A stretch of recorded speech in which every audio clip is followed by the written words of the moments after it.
Welcome to What CEOs Talk About. Do you wonder what CEOs talk about behind closed doors? How they bring their vision to reality? How do they overcome and succeed through adversity? We share that and so much more with each episode. Now, let's get started with the show.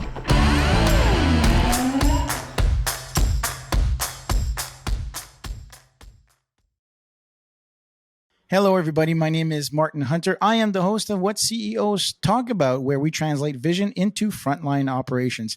Today, we are going to the bar. We are going to talk to Mike and Anna. Thank you very much for being on the show.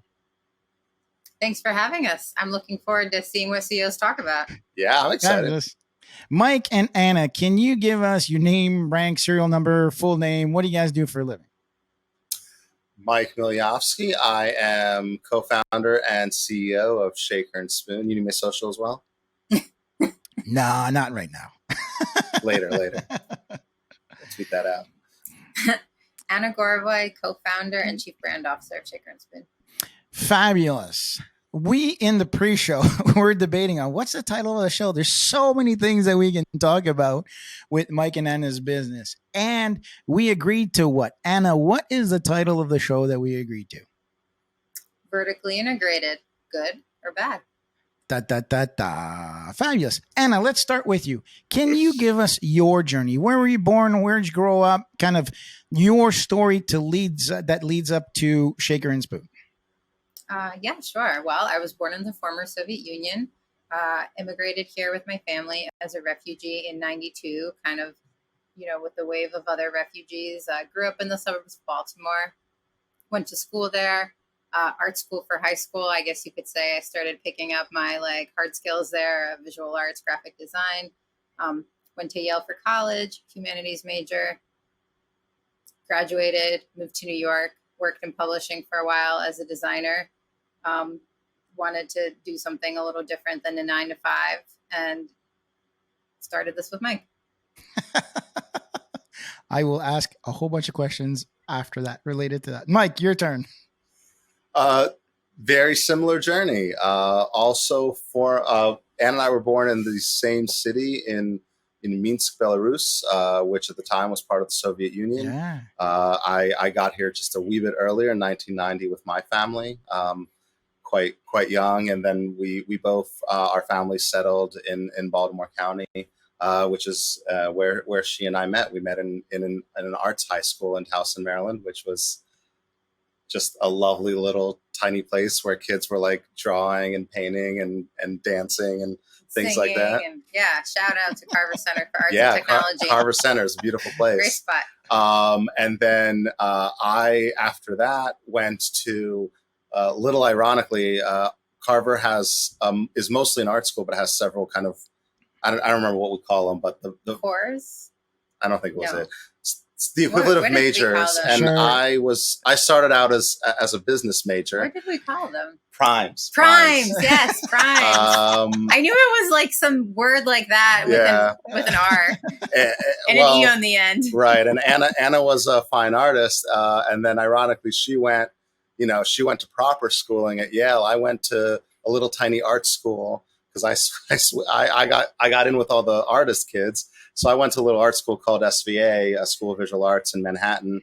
That's how I got to New York. And I spent my time from my second or third year of school up until about 3 or 4 years ago, being a freelance animator here in New York, doing all types of projects from, music videos with Kanye West to film titles to a whole lot of little logo animations at the end of commercials that no one ever paid attention to. And those are the things that actually paid the logos. Nobody wanted to pay for the other things. What a long summer you have there. But yes, started Shaker and Spoon along with Anna in 2015. So who convinced who? Whose idea was it, Shaker and Spoon? Let's be honest. Who had the idea? Mike, you had the idea? That was me. I think both of us were kind of in a place where we, I think, wanted to start something, but I think I was a little bit more kind of in that mindset, and I had been working on a different inadvertently also alcohol-based startup that didn't go anywhere, and this idea just kind of popped into one of my conversations with a friend of mine, and just never left my head. And so I kept talking about it to Anna, and so it sort of Anna, became a how thing. did Mike convince you? How did he convince you to leave whatever you were doing to jump on board on Shaker and Spoon? I feel like it went a little bit the other way. Oh, honestly. did it? Oh, Do you not remember? Interesting. Clearly I not. love this. All right. I was like, tell us can the I true be a part story. of it? I was like, I think you're like missing some skills and you know, in this that's how you founding mean. team. Oh, sure. And you were like, no. Remember? No, you didn't want me to be part of it. I don't remember. But I was like, I really think you're missing some skills that I have. And then you were like, let me think about it. Okay. Still thinking about it. Yeah, and here we are. Still mulling. I'm still mulling. Oh, I felt left out.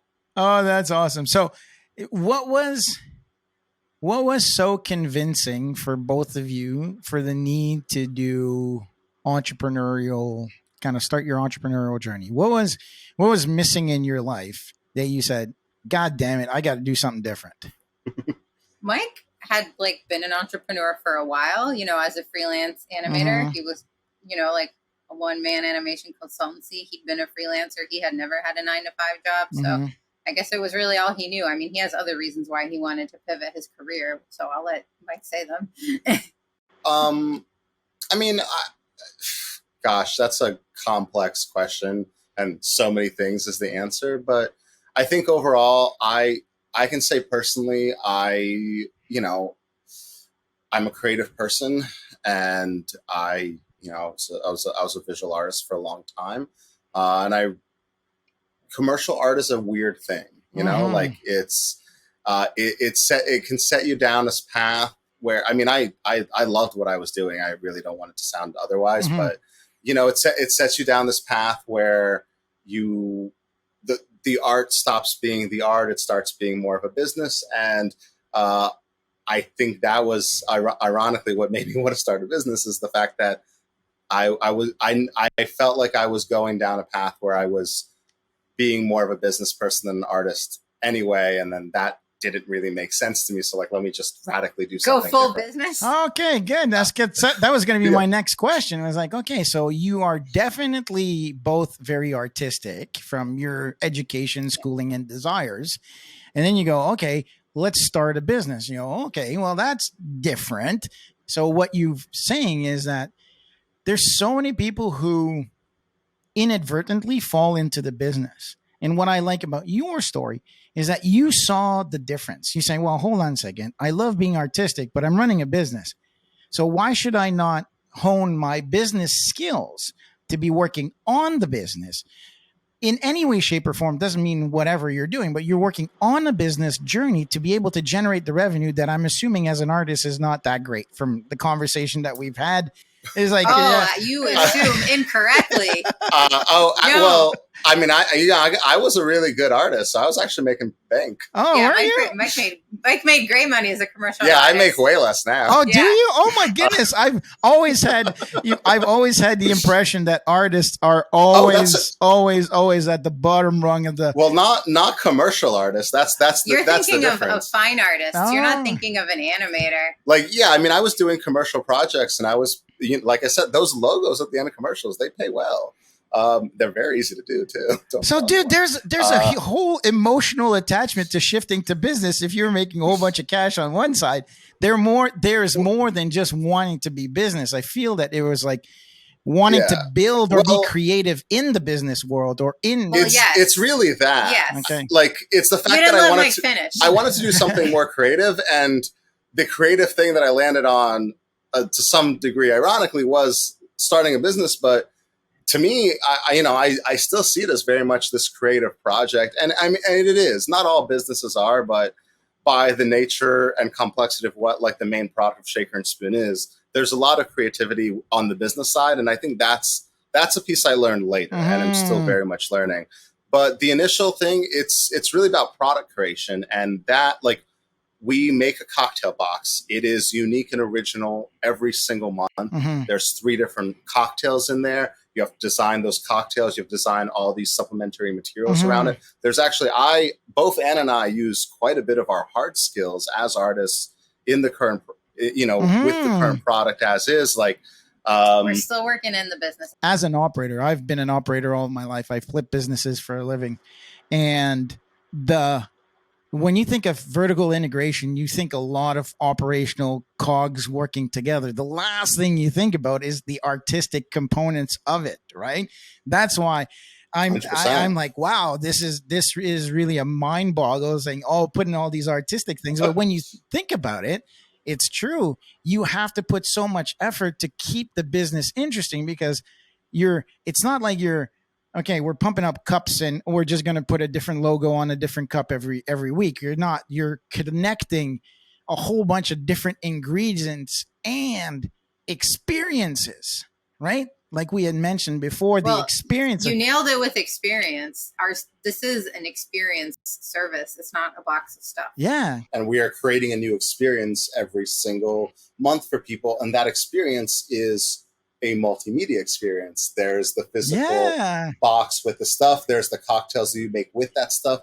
There's the videos, the playlist, the supplemental happy hours that we're hosting, all this content that gets generated. The tactile feel of the recipe cards in your hand. It's very invigorating all the senses. I deal with I've known a lot of restaurateurs as well, and they're more artistic than anything else. And that's one of the reasons why they fail sometimes so badly, is because they're very artistic and not very business-like, right?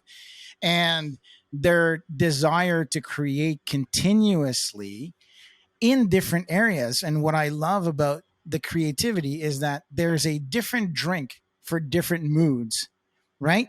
So in my opinion, an old fashioned is something that is relaxing, that is cool, that is relaxed, right? Where another drink, like a margarita, I think of associated with a beach or more activity. There's more stuff, right? Where martinis are for very high level events, right? So there's an experience that you need to attach all these artistic components around that to make it feel good. And you're doing it through a box. Well done. Well done. Thank you. Thank you. Yeah, but that's exactly it. Yeah. A little reductive, but yes. A little reductive? Well, how else?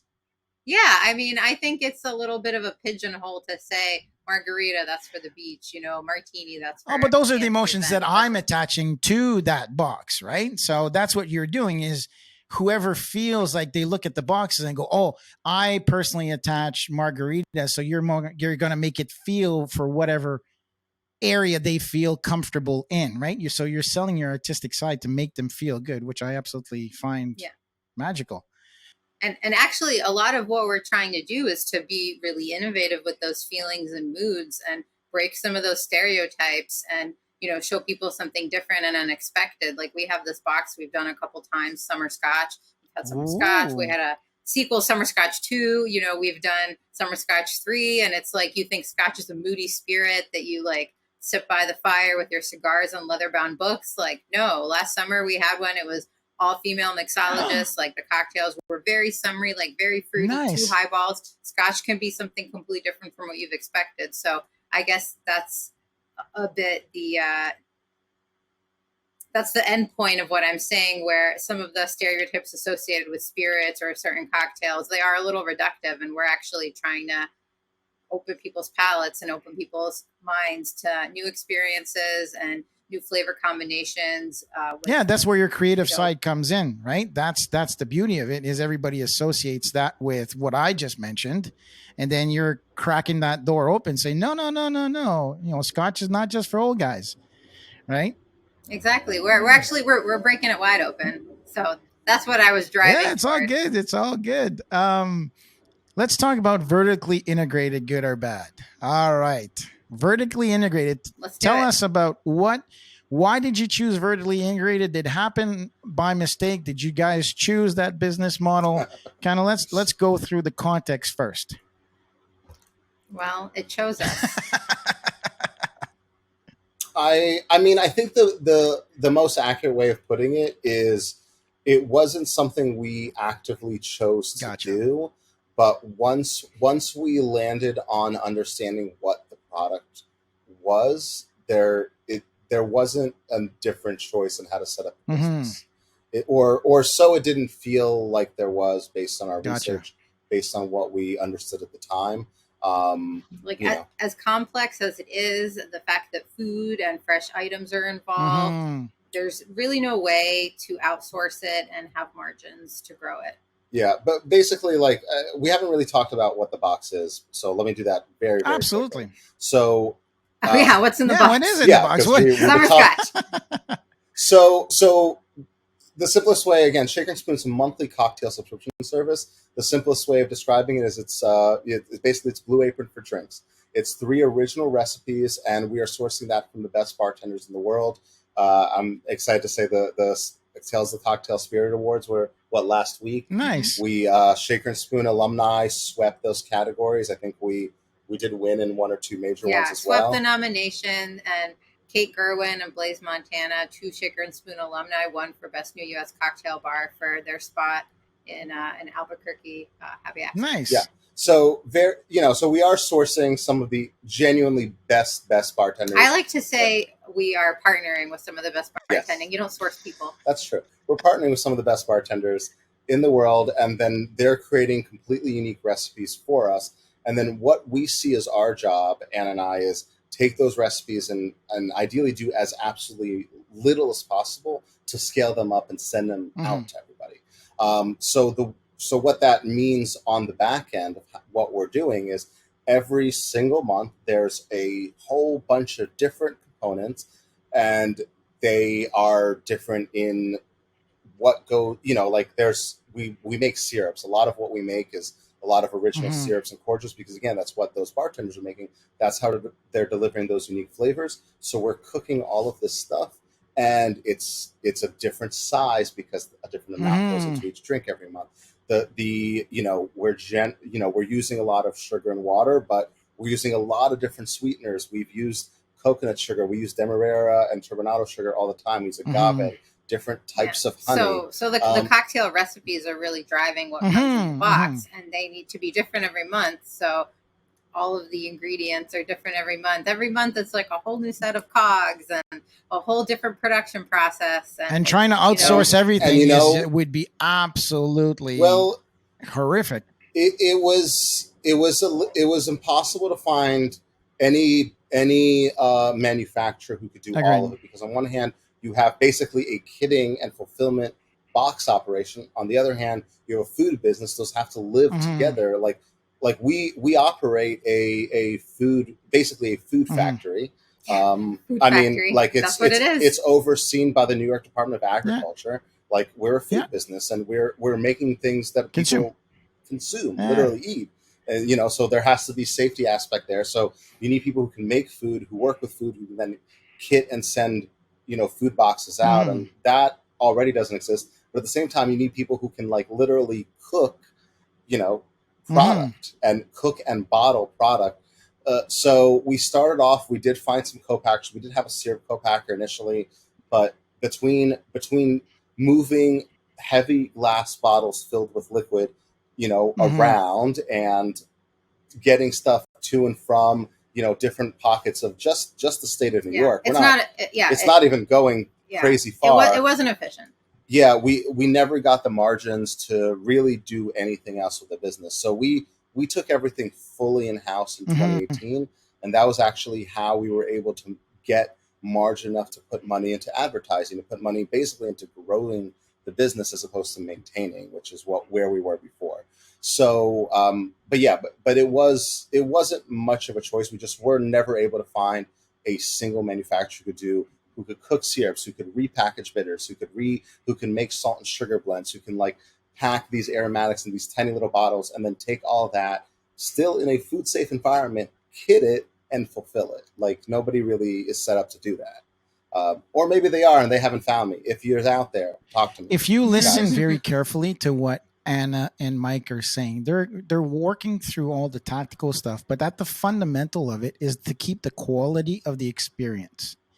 Because the quality of the experience comes through the quality of the product. And so by reducing the risk of losing that quality is really what they're talking about, right? Getting all that stuff done is, you can probably do it, but it takes a lot of money, time, and effort. But for what they're doing is like, okay, I've got a partner, I've got somebody, a bartender, a mixologist that's trust me with their recipe. I don't want to make their name mush. So I want to respect the effort that they've put as a mixologist to put in that drink. So therefore, if they've used quality ingredients, you need to keep that structure of that drink and the structure of the process of making that drink. And then you're selling it to somebody who, once they open it, they need to go, wow, that's the best drink I've ever made by myself that tastes like a mixologist. So there's a lot of quality component and metrics in what Mike and Anna are saying. It's not just about, oh, can I get this from this place or can I get from that place? And not because they're lazy and not wanting to do it, is that they want to maintain and retain the quality of the product with the partnerships and the customers and consumers. Is that correct? Absolutely. You nailed it. That was well put. Yeah. And part of the difficulty of what we're actually talking about is actually that the fact that we're probably sourcing from anywhere from probably 10 to up to 20, 25 different vendors every single month for every single box. Because while we have our, and it's one of the biggest business challenges we have is that, because certainly we have our vendors for our glass bottles and our caps and our labels and, our recipe sugar cards and those are the consumables, produce. the regulars, right? You're not going to necessarily change right, those but vendors. But because we work backwards from the bartender recipes, we will get a recipe for that uses this weird French sparkling orange refresher, and it is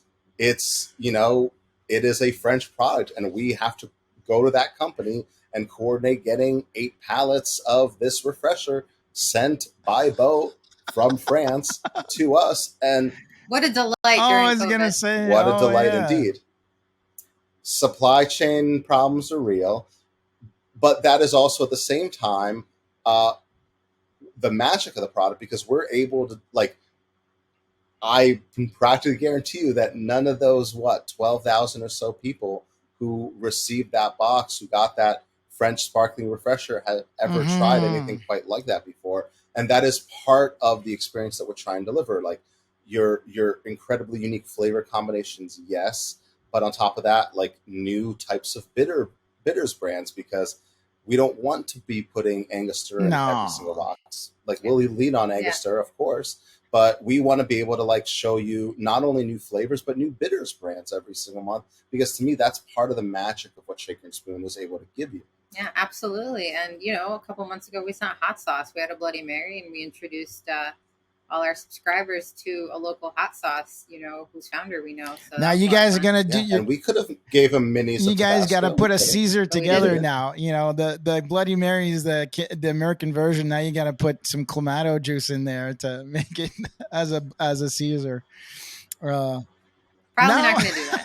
Everybody said, all my American friends, they all go, hey, Bloody Mary, will you put clam juice in your Bloody Mary? You got to taste it. And they taste it, they go, oh, my God, it is so much better. I'll challenge put Anna. Put Anna. I'm not gonna pick a side on that, but it is. It is true that just in my very good friend, he loves old fashions, and depending on the mood that he's in, he'll change the bitters, and it changes the drink completely. Changes the drink completely, and then the syrups as well.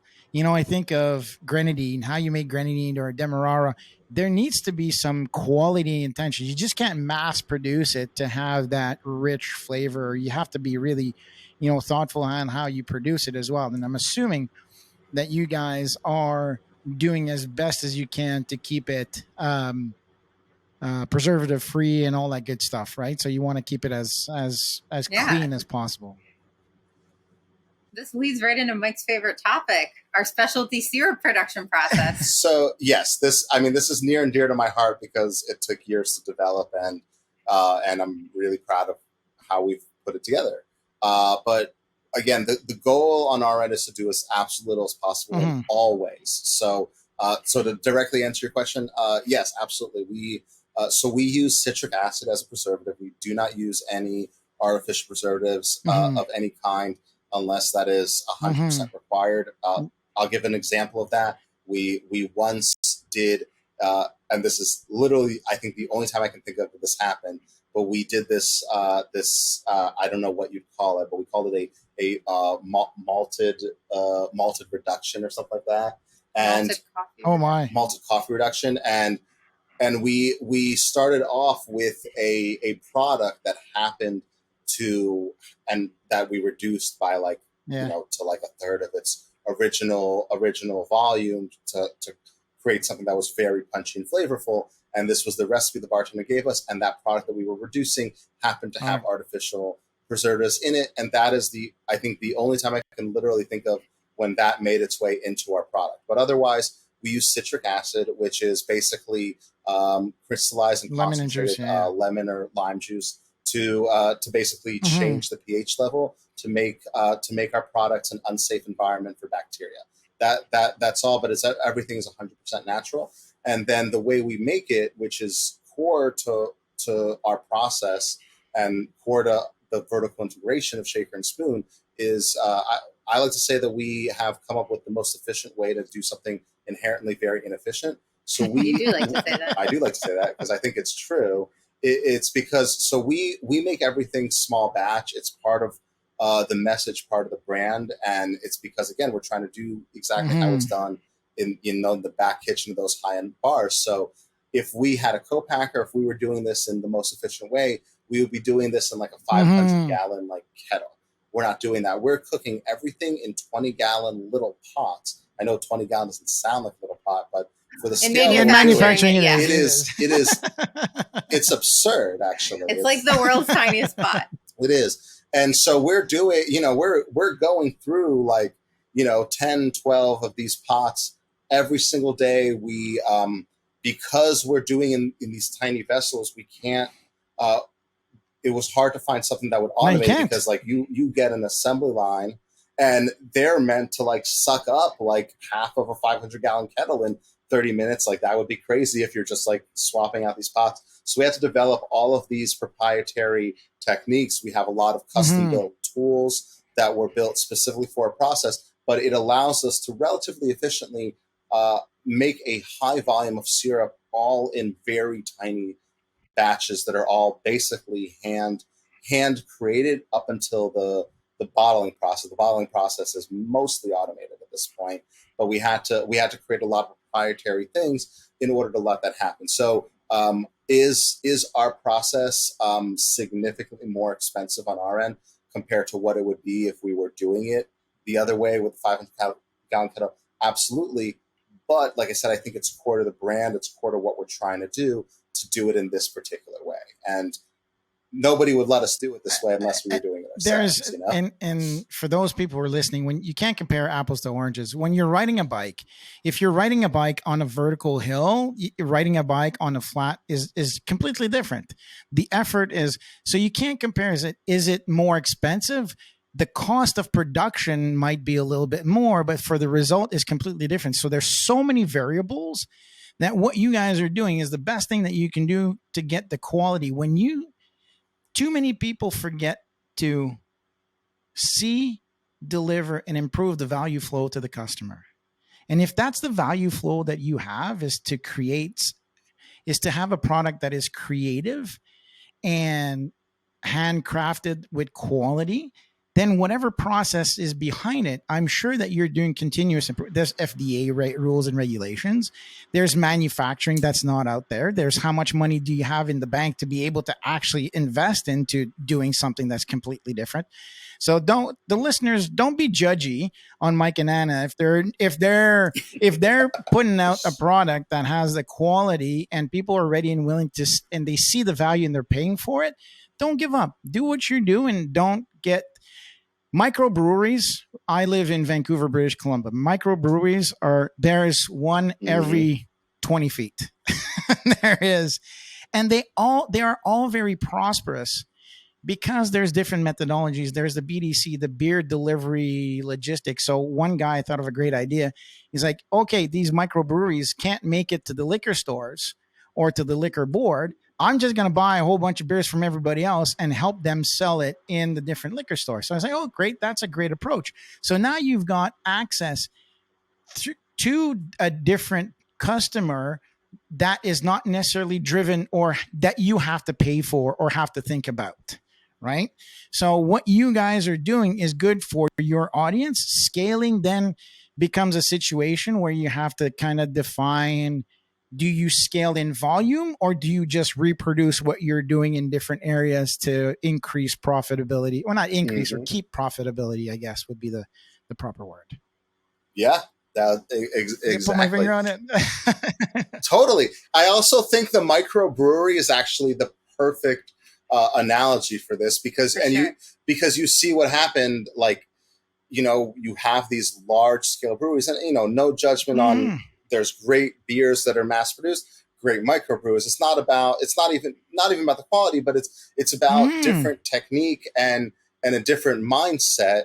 And you consistently see beers coming from these microbreweries costing 2 to 3 times what your Anheuser-Busch beer is going to cost. And it's like there might be a little bit of inflation there, but generally speaking, it's people are pricing things the same way. Just it's reflective of the cost. And the fact is that they're using much higher quality ingredients and they're doing stuff at a much lower scale. And those two things combined will just increase your costs quite a bit.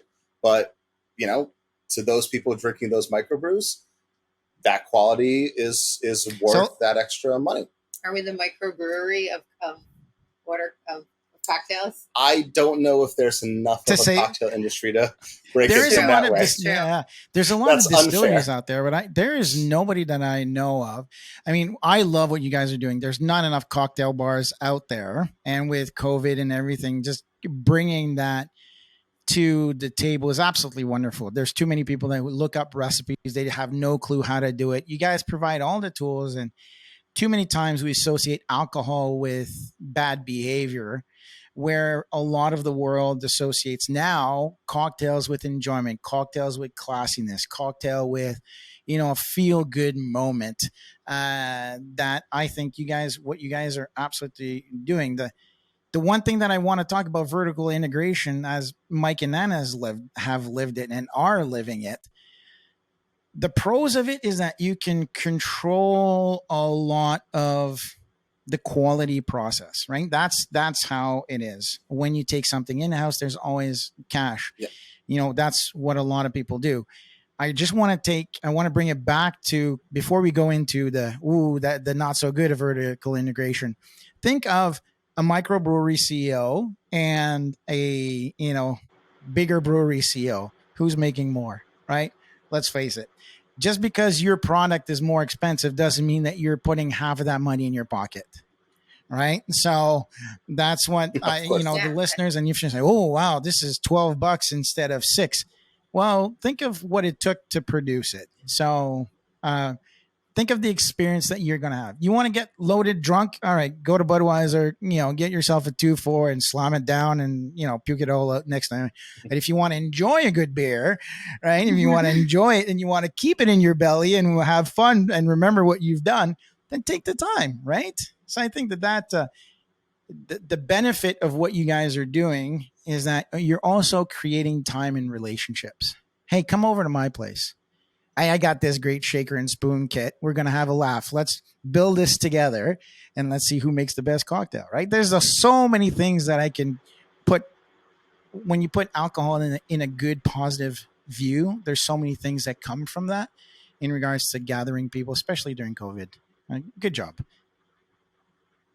You're right. Shake it and spoon it. All right. Let's talk about the not so good stuff. Let's talk about the about vertically integrated. Oh yeah, well there's definitely a lot. So I think that the main thing, besides what you said about quality, the main plus that I do want to make sure is noted is it is the thing that lets you keep your margins.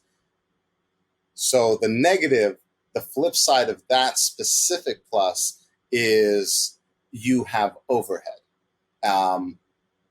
And that would be, I think that would probably be the biggest negative. Well, there's obviously the expense of creating, like we poured a lot of expense into creating that food factory I mentioned. We have 16,500 square feet in Brooklyn, New York. Brooklyn, New York is not a good place to build a factory or anything, unless it's an apartment building. It's a great place to build an apartment building. You will a luxury apartment building, though. Yeah. But if you're building a factory, maybe don't do it where everything is very expensive. But then you have to have like your overhead. You have to have a safety, right? Because you're regulated under FDA. So you have somebody who has to have safety. You have to have FDA inspections, I'm assuming, on some type of frequency. We have inspections by the New York Department of Agriculture. Same difference. The FDA could always knock at our door, and we will have to let them in. So far, they're not paying too much attention to us. Did you know that not all states have this? A food business whom we know just relocated to North Carolina. There's no regulations around it. They're not. Yeah. It's completely different. Well, no, they do have a Department of Ag, but they don't inspect them. Like they don't get inspected. Yeah. Like nobody inspects them. Yeah. Which is crazy. When they moved, they were like, all right, who needs to come for the inspection? Like who's doing the licensing? Who, whatever. And North Carolina's like, just start operating. It's cool. Hey. But anyway, so you need, there's all these positions that we just wouldn't have. We have a maintenance. You have to have a shipper and a receiver, right? You have to have somebody at the door. We have a full fulfillment team. We don't have a receiving team, but we have, 6 people trained on doing receiving. We have a lot of we certainly pay for laborers, production workers, but we have supervisors, and then again, there's the equipment. There's all of this specialty stuff that is quite expensive, but then again, there's a forklift. There's a scissor lift. Yeah. But once you account for all of those more or less one-time expenses, they need maintenance and all those things.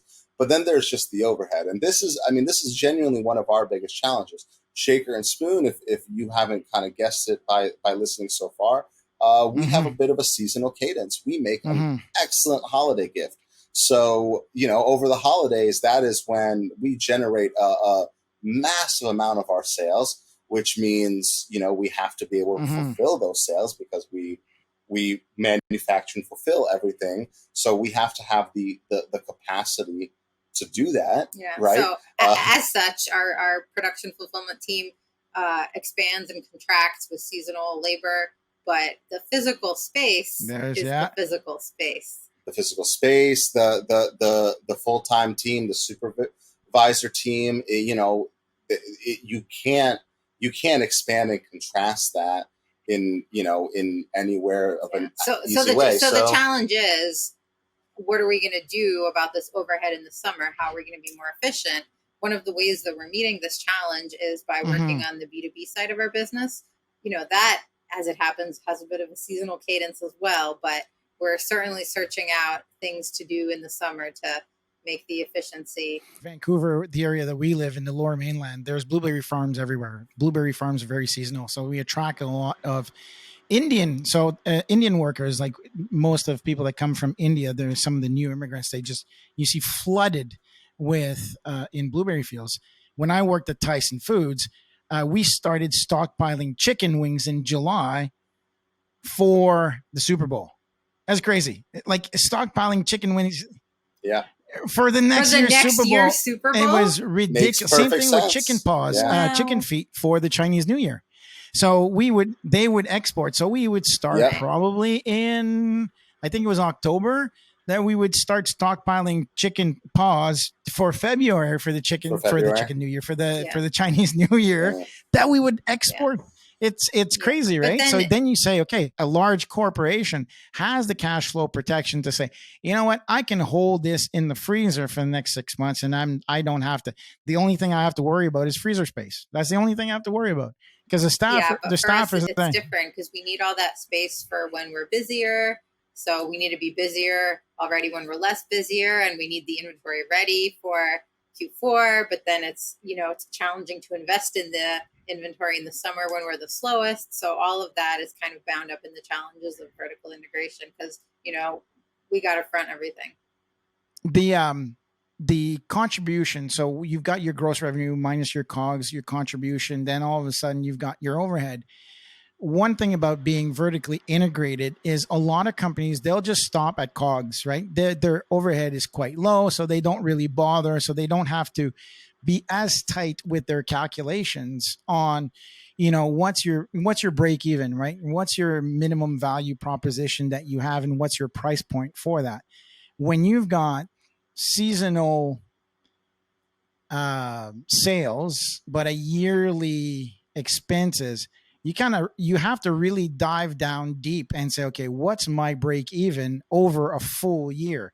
And if you're expanding and you got COVID, I feel Anna and Mike's pain on this one, because it was like, oh shit, where is this going? How do we calculate this? Where does that go? Right. And then often at times, most companies kind of undersell themselves.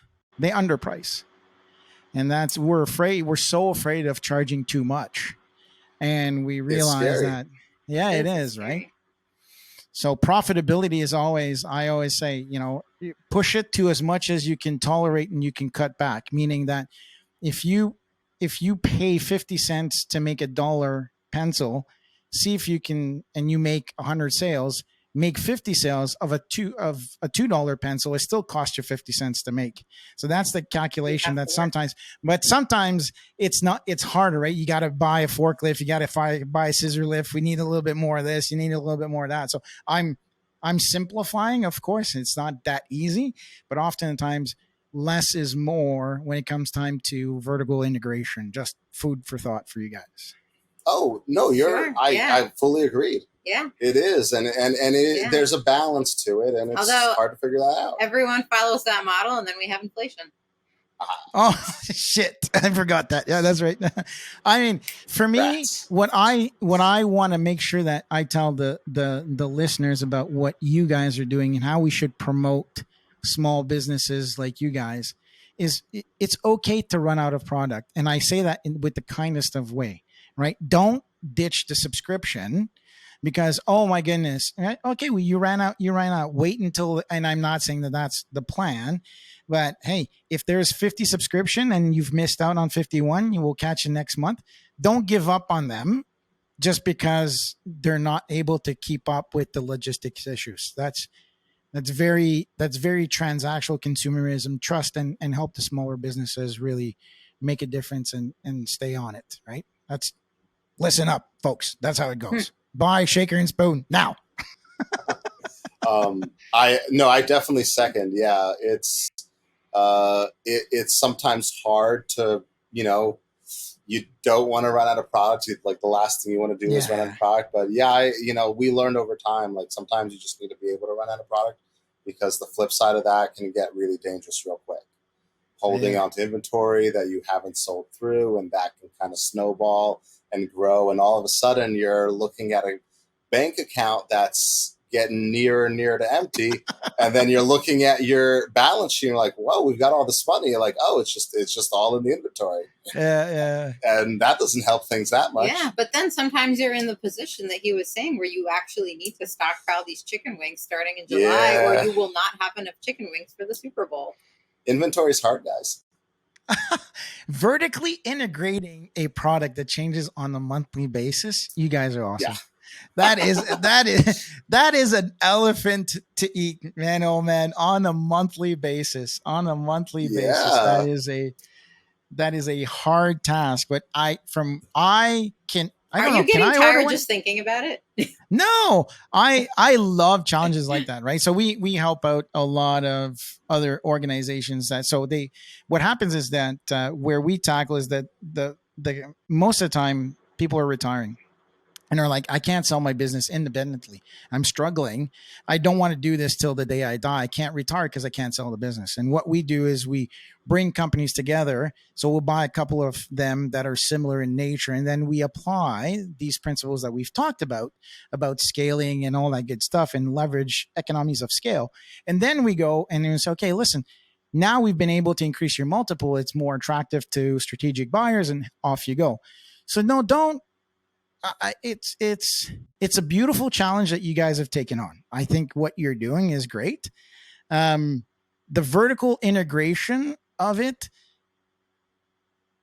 you have to really think. And for those people who are not vertically integrated, who are listening and who are thinking about it, don't. I think what Mike and Anna have not said is they've taken it into bite-sized pieces, right? You need to take one thing and then another thing and then another thing and then another thing. 100%. Don't try to take the whole thing on and go, oh, I'm going to be vertically integrated tomorrow.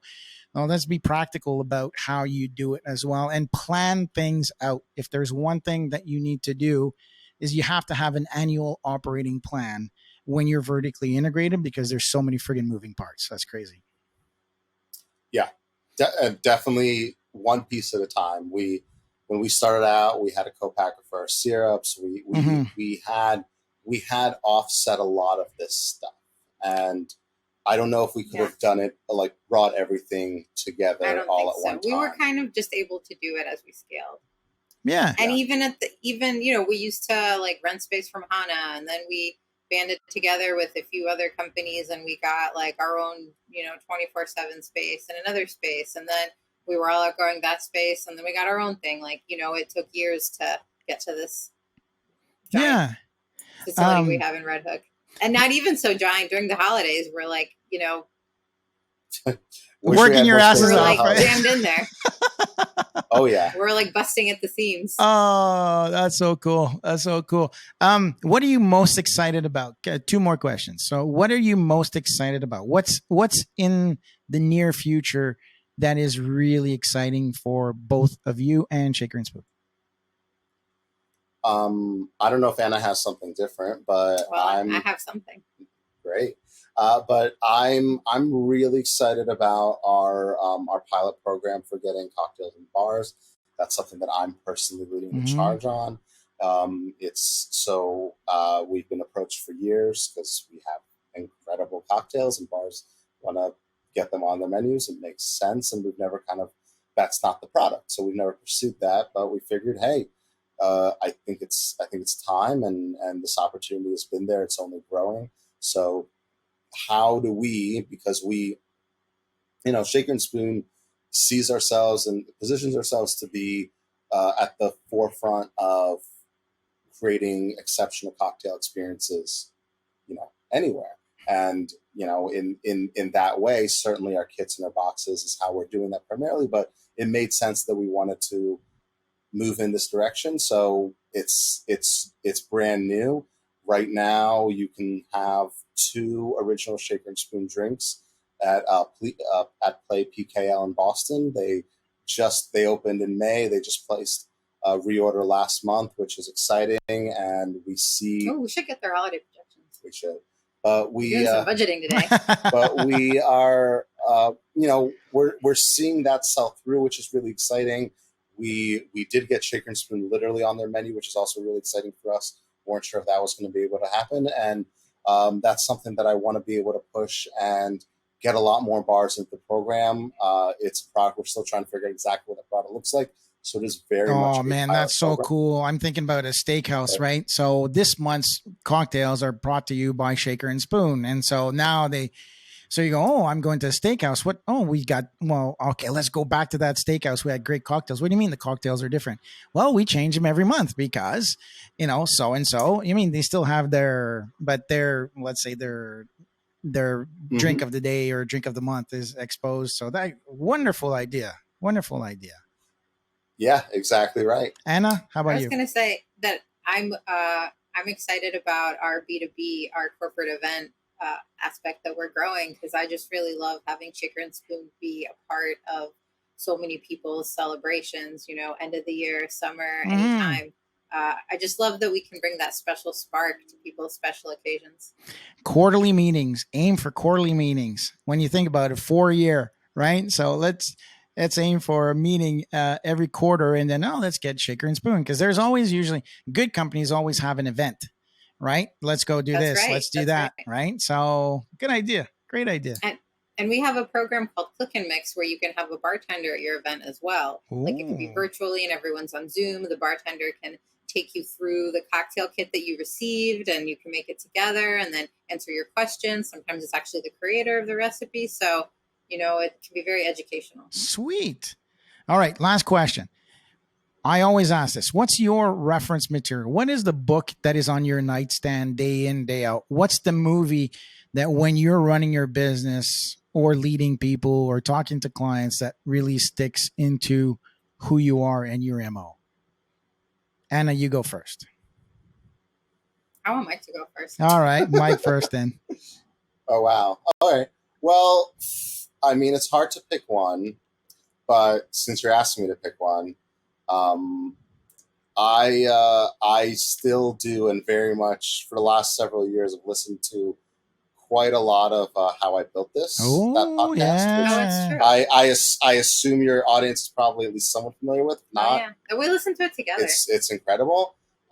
It's Guy Ross from the TED Radio Hour interviewing entrepreneurs who are, way more successful than I am. Remember that Airbnb episode? Oh, yeah. And how they sold those cereal boxes to fund actual Airbnb? Like, I still think about it.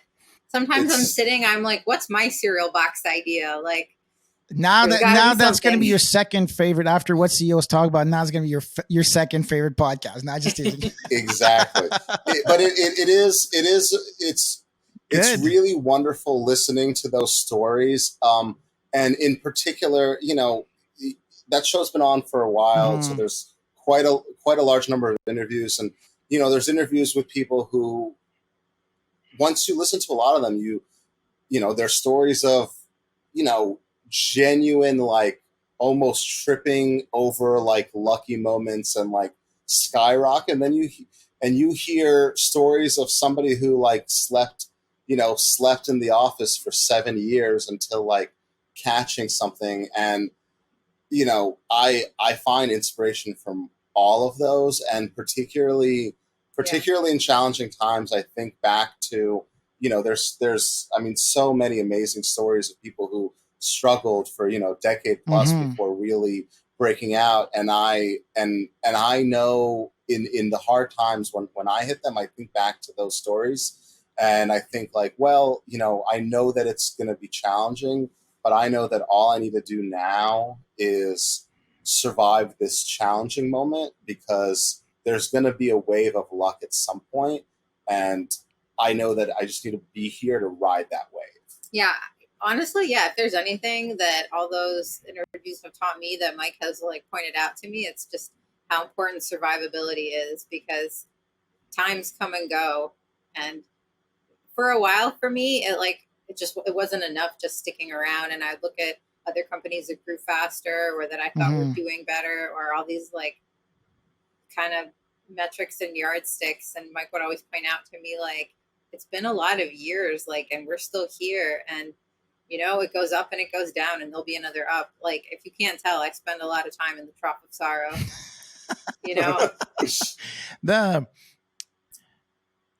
You don't feel alone, right? You know that you're not alone, and you're not. Absolutely.